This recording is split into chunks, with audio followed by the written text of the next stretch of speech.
Kalau tinat yang sunat perempuan dengan pusar anak ini nama di Pulburu nama menakun.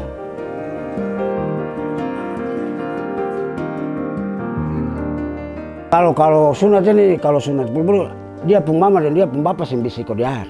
Itu pamali. Tunggu di rumah saya sampai tukang antar, tukang sarakang.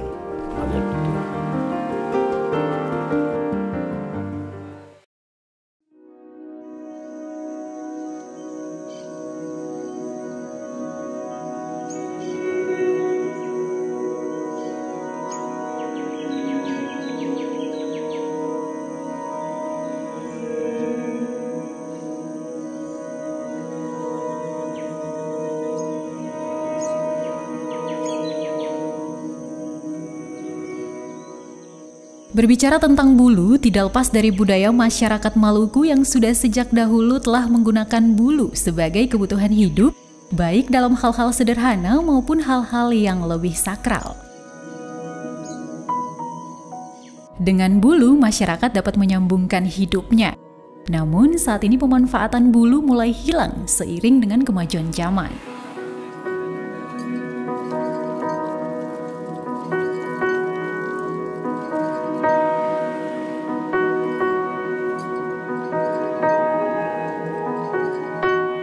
Masyarakat mulai meninggalkan kehidupan lama dan mulai bergeser pada pemanfaatan teknologi yang lebih modern. Ironinya, pada beberapa daerah di Maluku, keberadaan bulu sudah tidak dianggap sebagai kebutuhan. Hutan-hutan penuh dengan bulu, namun kehidupan tidak lagi tergantung pada bulu.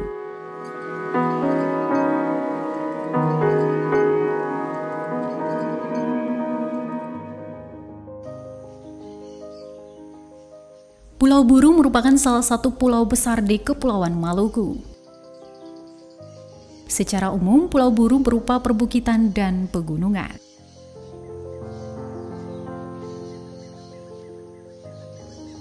Kondisi alam inilah yang membuat masyarakat Buru lebih banyak bekerja sebagai petani dan sebagian saja bekerja sebagai nelayan. Akibatnya, masyarakat Buru lebih menggantungkan kebutuhan hidupnya pada alam.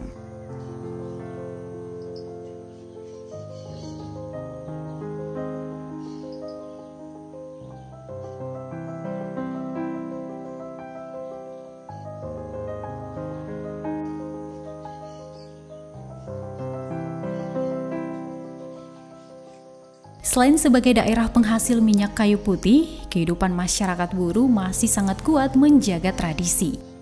Di hutan buru yang luas itu, terdapat pohon bulu yang cukup beragam, dan penggunaan bulu pun masih menjadi kebutuhan masyarakat. Misalnya, di Dusun Wainewen, Kampung Labuang, ada beberapa jenis bulu yang sering dipakai untuk kebutuhan.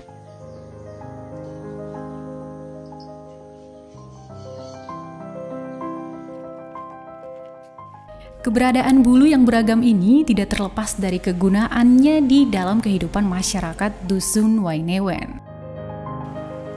Salah satu kegunaan bulu yang masih ada di Dusun Wainewen sampai saat ini adalah bulu dijadikan sebagai pisau. Alat ini disebut tinat yang dipakai khusus untuk sunat anak perempuan atau alat pemotong tali pusar saat anak lahir. Di Dusun Wainewen hanya terdapat 2 orang tukang, masing-masing 1 tukang perempuan dan 1 tukang laki-laki. Mereka adalah Bapak Niko Tasane dan istrinya Ibu Ince Nurlatu. Kalau tinatna, kampung tinatna untuk fungsi kamu gebaburu dongai sunat perempuan. Kalau sunat perempuan mesti pakai nakun nama bahasa ini nakun. Kalau untuk potong pusar ini biar laki-laki ke perempuan tapi pakai ini. Tapi kalau sunat hanya perempuan saja. Mengapa dong harus pakai bulu dong, saya pakai yang lain? Pakai bulu karena dari dulu, dari orang tua gitu. Saya bisa pakai yang lain karena kalau di sini bilang kata kalau yang lain-lain itu panas, jangan sampai kasih mati anak-anak. Ya. Karena kalau untuk bulu besar ini panas. Kalau ini seng.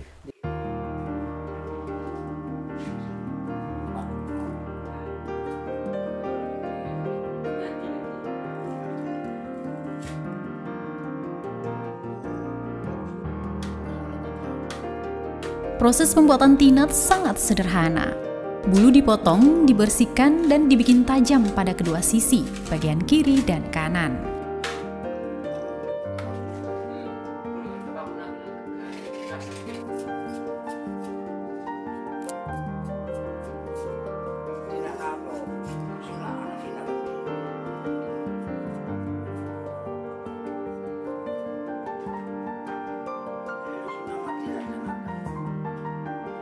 Satu buah tinat dapat dipakai untuk menyunati beberapa anak sekaligus.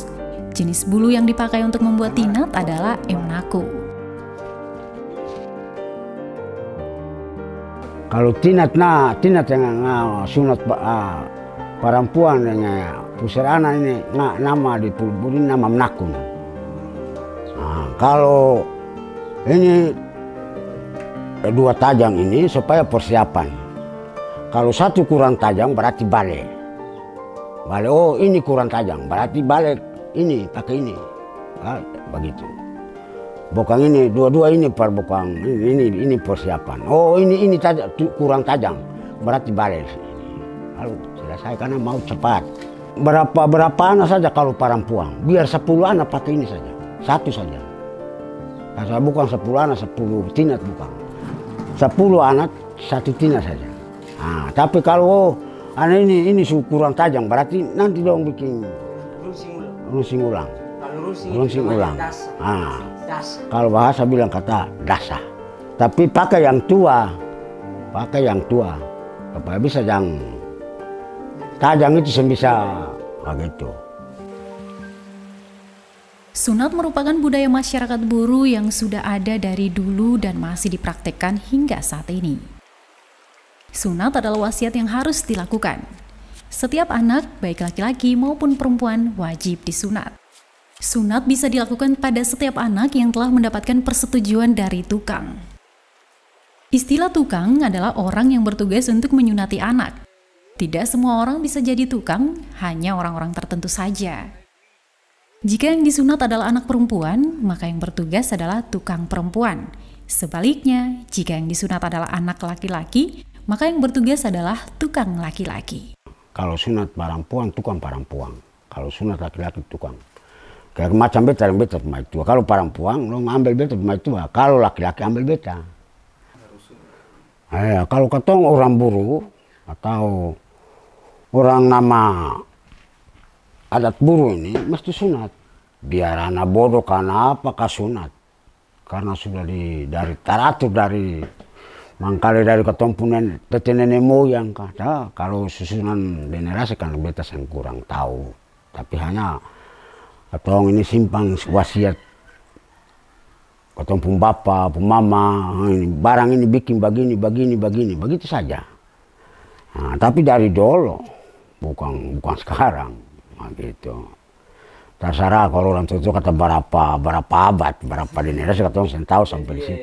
Tapi tukang ini satu kampung satu orang. Kalau kampung lainnya ini saya nggak ada tukang, berarti ambil dari kilo 9. Nanti tukang di mana orang tahu. Orang tua dan saudara kandung dilarang menyunati anak atau saudara sendiri. Hal ini dianggap pantangan dan mereka hanya menunggu di rumah. Setelah proses sunat selesai, tukang akan mengantarkan anak yang disunat ke rumah masing-masing.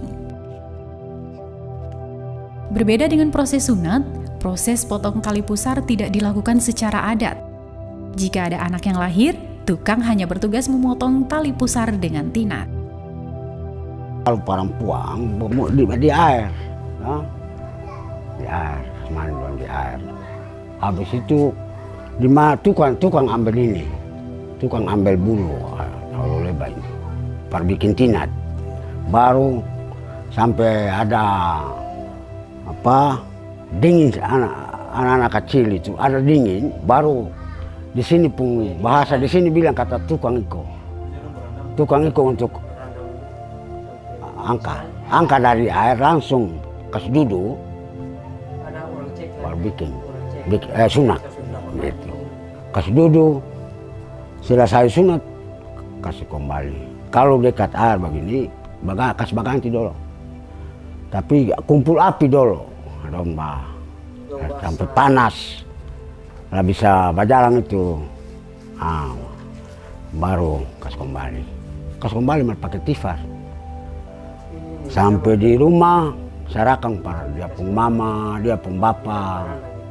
Kalau sunat ini, kalau sunat bulu dia pun mama dan dia pun bapa sembisi kodiar. Itu pamali. Tunggu di rumah saya sampai tukang antar, tukang sarakang, begitu. Ke rumah, baru sarakang pada dia pun bapa, dia pun mama. Proses berapa lama tuh Bapak? Kalau anak banyak lama, kalau 1-2 yang lama hanya lama itu kuas baganti. Nah, gitu. Dia bawa tukang dan tifar, dan kas kembali martifar, nah, gitu. Karena ini nama adat. Kalau beta pun anak sendiri ambil tukang dari orang lain, karena saya bisa dia di jasa, saya bisa dia pembapak dan pemama saya bisa dia.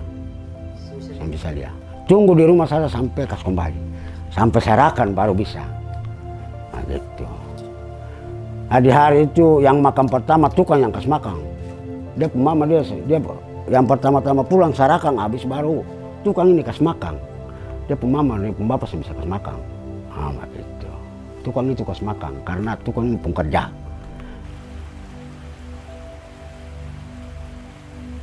Sama halnya dengan daerah lain, bulu di Dusun Wainewén disediakan oleh alam, tapi lebih banyak ditanam oleh masyarakat. Menurut Bapak Niko, bulu sangat penting, sangat membantu. Fungsi bulu tidak bisa hilang dalam kehidupan masyarakat Dusun Wainewén. Bapak Niko juga berharap agar generasi saat ini harus menjaga dan melestarikan bulu. Bulu ini bisa hilang-hilang gitu. Kalau di sini di Pulburu ini fungsi semua. Kalau sampai sekarang dari dulu sampai sekarang ini loh, fungsi yang pakai sebuah, pakai rumah kebo, di rumah kebo mesti pakai bulu. Di rumah kebo sampai sekarang memasak, ketong mansari di utang mesti pakai memasak dengan bulu, masak makanan dengan bulu, kasbika, kaladi ka apakah pakai bulu. Karena barang ini fungsi, katanya pakai apa sebenarnya? Pakai rumah mau pakai itu, pakai pagar mau pakai itu, masa makanan utang barang itu, seteleng cengkeh mau barang itu, nah, gitu. Bulu ini, kalau bulu di Pulburu, fungsi banyak. Kalau dari orang tua-tua bikin rumah mau bikin dengan bulu. Bikin dinding pakai kulit kayu dan pakai bulu ini. Kalau dinding, kalau dan dari orang tua pakai atap mesti pakai bulu.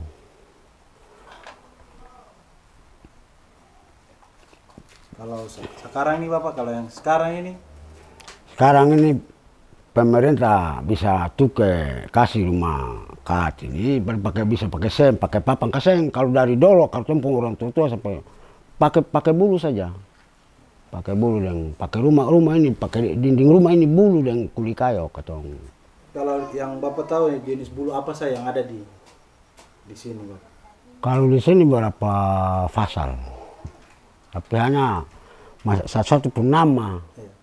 Jadi yang bulu yang katong pakai yang rumah-rumah ini, yang di sini bilang kata rumah basar, bulu basar. Kalau bulu basar di Pulburu ini nama tetewa. Pertama, tetewa.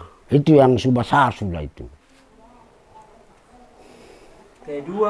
Kedua epit. Derin ini, epit ini, epit. Kawan. Ketiga kawan. 4 uka. Kalau 4 ini uka, ini bulu ini, uka yang besar. 5 menakun. Di dusun sini dong pung bambu nih akan bertumbuh sendiri kah? Alam sediakan kah? Bapak dong deng masyarakat tanam akan lain. Ada yang tumbuh sendiri, ada yang tanam, tapi lebih banyak yang tanam. Gitu. Lebih banyak yang tanam. Karena butuhkan tanam. Oh, tanpa ini saya ada bambu. Mesti bawa tanam di situ supaya bisa ya, jam pikul jauh-jauh. Nah, gitu, lompung peratungan begitu. kalau untuk nama bambu ini. Tapi bulu di sini banyak. Banyak, kalau bulu di sini banyak. Para anak-anak kata, karena sekarang semua tahu. Oh, karena beta bilang, oh tanpa ini saya nggak ada bulu. Mesti angka. Ketumpungan anak suruh ketumpungan anak, mesti tanam satu di sini, tanam satu di sini, supaya dia tumbuh di sini tumbuh. Nah begitu.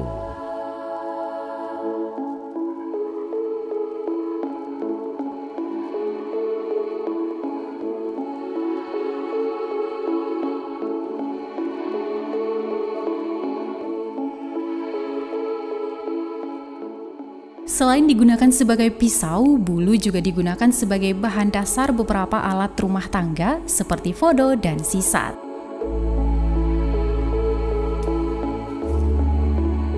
Fodo dipakai untuk menaruh hasil kebun yang akan dibawa pulang, sementara sisat dipakai untuk menapis beras.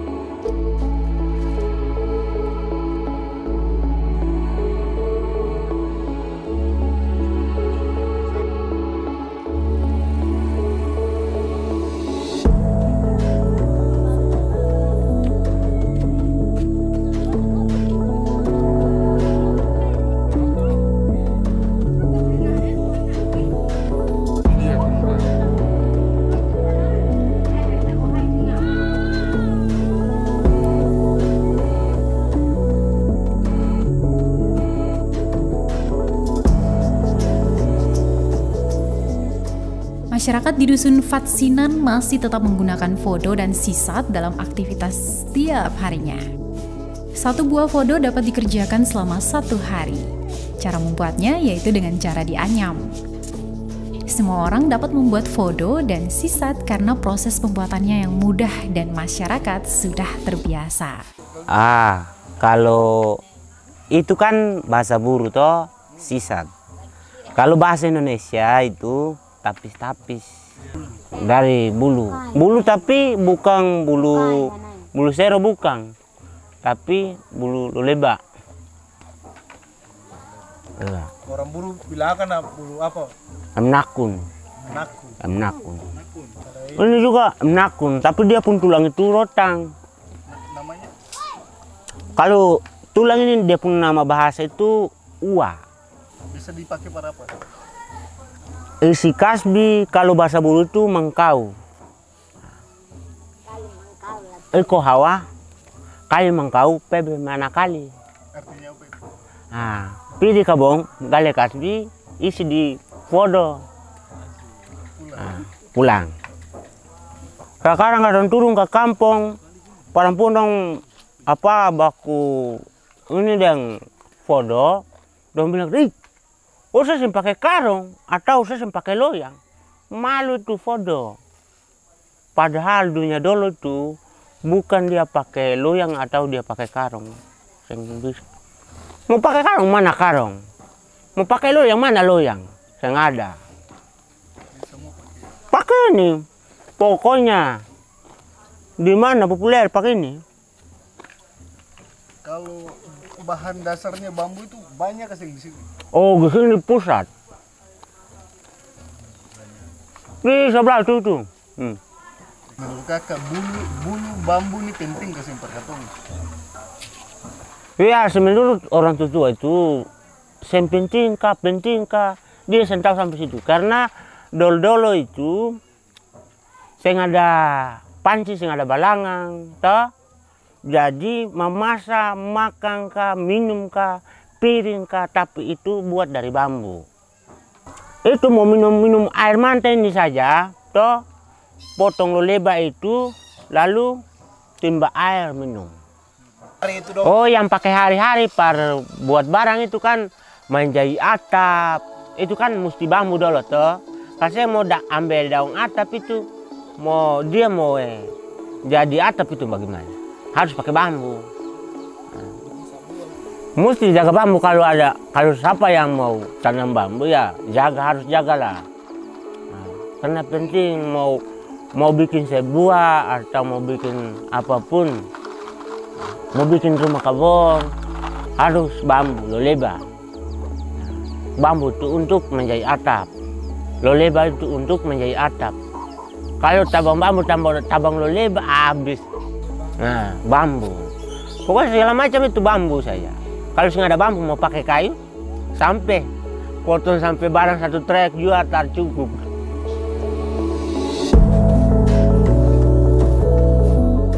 Sebagai masyarakat adat, tradisi adalah bagian yang tidak harus hilang, harus dilakukan terus-menerus. Penggunaan bulu ini juga bagian dari tradisi yang tidak bisa diganti bahkan dihilangkan. Maka menjaga bulu adalah kesadaran bersama masyarakat. Menghilangkan bulu dalam kehidupan sama saja dengan membunuh tradisi.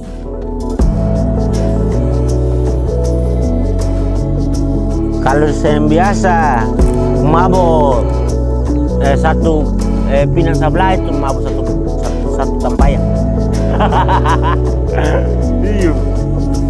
Iyo.